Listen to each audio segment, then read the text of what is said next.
młodych, innowacyjnych firmach siła. Liczba właścicieli startupów, którzy opatentowali swoje wynalazki, wciąż rośnie. Obecnie jest ich niemal 20%. Oznacza to, że Polacy czują, że ich pomysły mogą podbić nie tylko Polskę, ale i świat.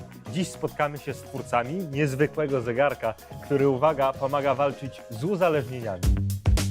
W świat startupów, czyli młodych, innowacyjnych firm, które skorzystały z funduszy europejskich, wprowadzi nas Petros Psylos, student Politechniki Białostockiej. Na swoim koncie ma ponad 17 nagród w dziedzinie wynalazczości.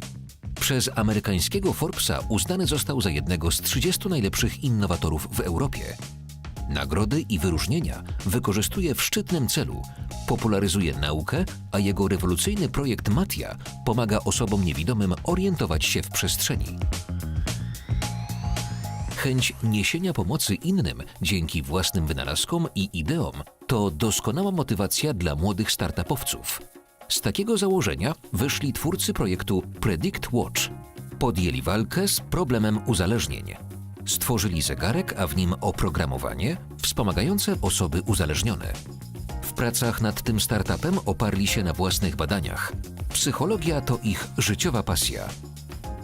Maciek, czym jest Twój projekt? Predict Watch narodził się z doświadczeń badawczych i klinicznych, jakie zbieraliśmy z doktorem Mateuszem Golą przez ostatnie 3 lata. Jest, można powiedzieć, taką naturalną odpowiedzią na potrzebę, którą dostrzegliśmy wśród osób uzależnionych, które były uczestnikami naszych badań. To różne osoby uzależnione w tym mogą uczestniczyć. Tak, z całą pewnością. Jeżeli chodzi o obecny stan tego projektu, no to adresujemy w zasadzie ten produkt do wszystkich osób uzależnionych, zarówno uzależnionych od substancji, jak i od zachowań. To urządzenie, bo mówimy o tym zegarku właśnie, jaki fajny zegarek. im pomaga. Odkryliśmy już właśnie na etapie badań pilotażowych, gdzie okazało się, że sam fakt tego, że wykorzystujemy tak zwane mikroankiety, czyli kilkukrotnie w ciągu dnia przypominamy o potrzebie udzielenia kilku odpowiedzi na pytania. Na wyświetlaczu takie komendy. Tak, I on dokładnie. wybiera, użytkownik wybiera sobie odpowiedź. Tak, co więcej, co jest bardzo istotne, te odpowiedzi są postrzegane przez użytkowników jako bardziej intymne niż na przykład te, które mogliby udzielać na ekranie smartfona.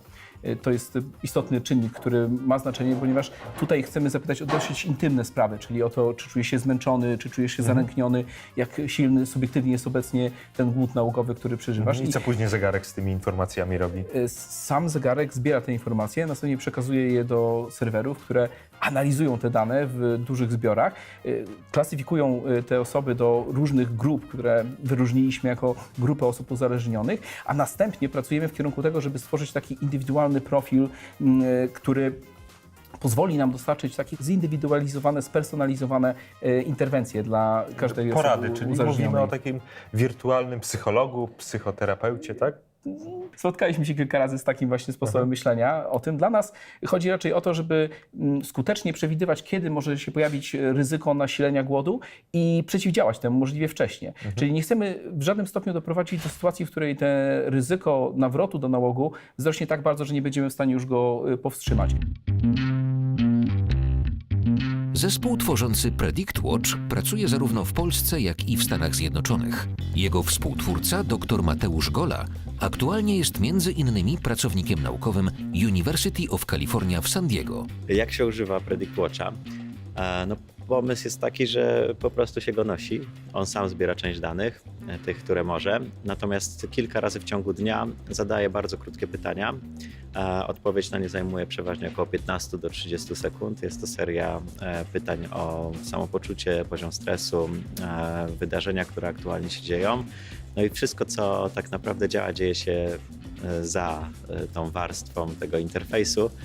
Czyli to jest cała właśnie technologia korzystania z tych danych i wykorzystywania ich do przewidywania nawrotu. Myślę, że niektórzy będą chcieli go mieć po to, żeby mieć tą wolność. Wolność życia po prostu bez nałogu, bo tak naprawdę największym zniewoleniem jest uzależnienie.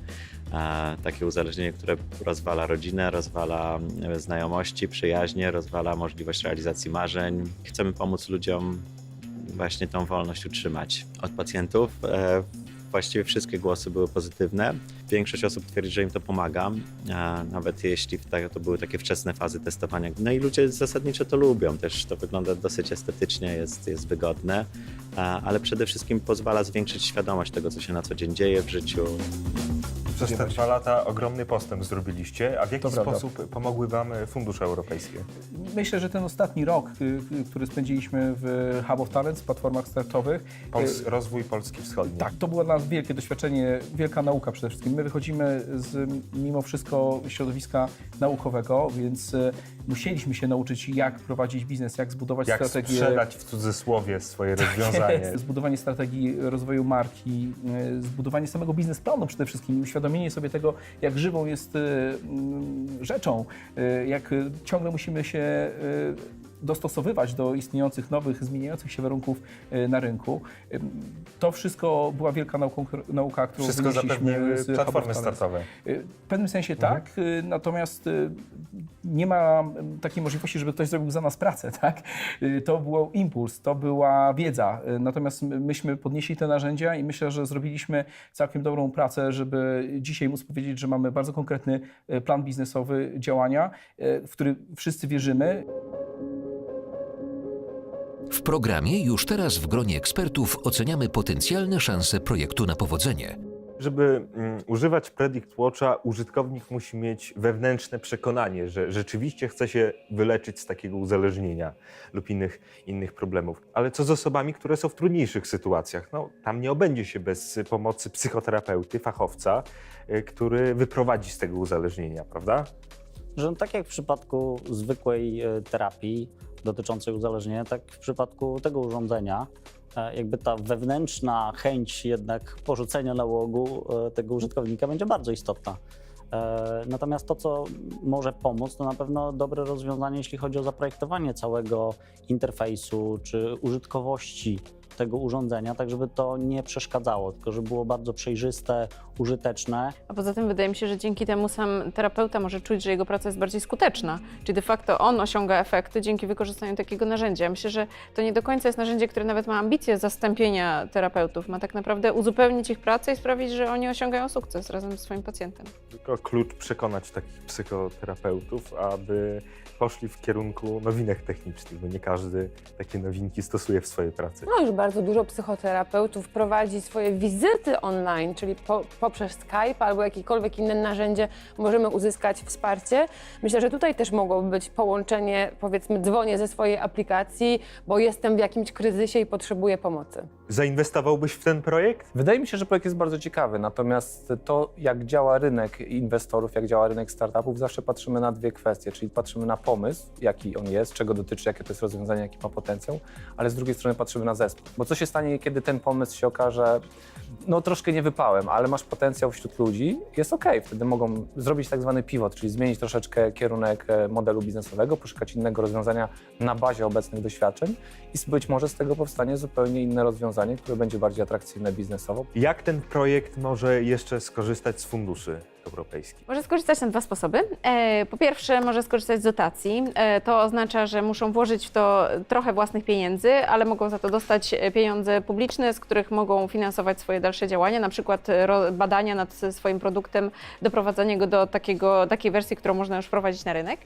Albo mogą podzielić się udziałami w swojej firmie z inwestorem, który ma część finansowania ze środków programu Inteligentny Rozwój na przykład i wtedy za te udziały dostają kapitał oraz wiedzę inwestora, który może pomóc im wejść na rynek, dotrzeć do klientów, dotrzeć do innych inwestorów. Czy powinni opatentować swój wynalazek? Bo często się mówi, że po co patentować? Zaraz Chińczycy z baz patentowych wyciągną ich rozwiązanie i zrobią u siebie coś takiego. Zabezpieczać, patentować i chronić tą wartość intelektualną, bo to będzie jedna z większych wartości w danej firmie.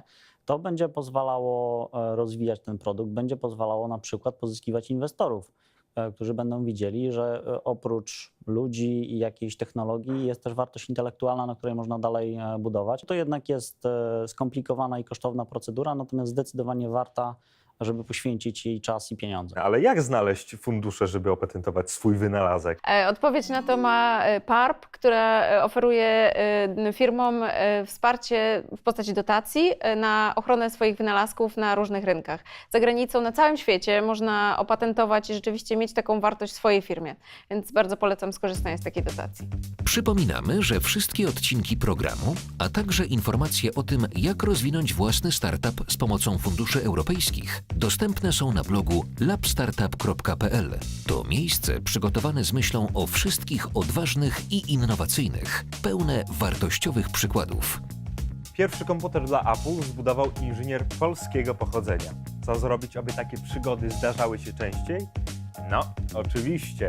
Wystarczy regularnie czytać naszego bloga łapstartup.pl, a w razie pytań pisać do nas. Do zobaczenia za tydzień. Niech moc będzie z Wami.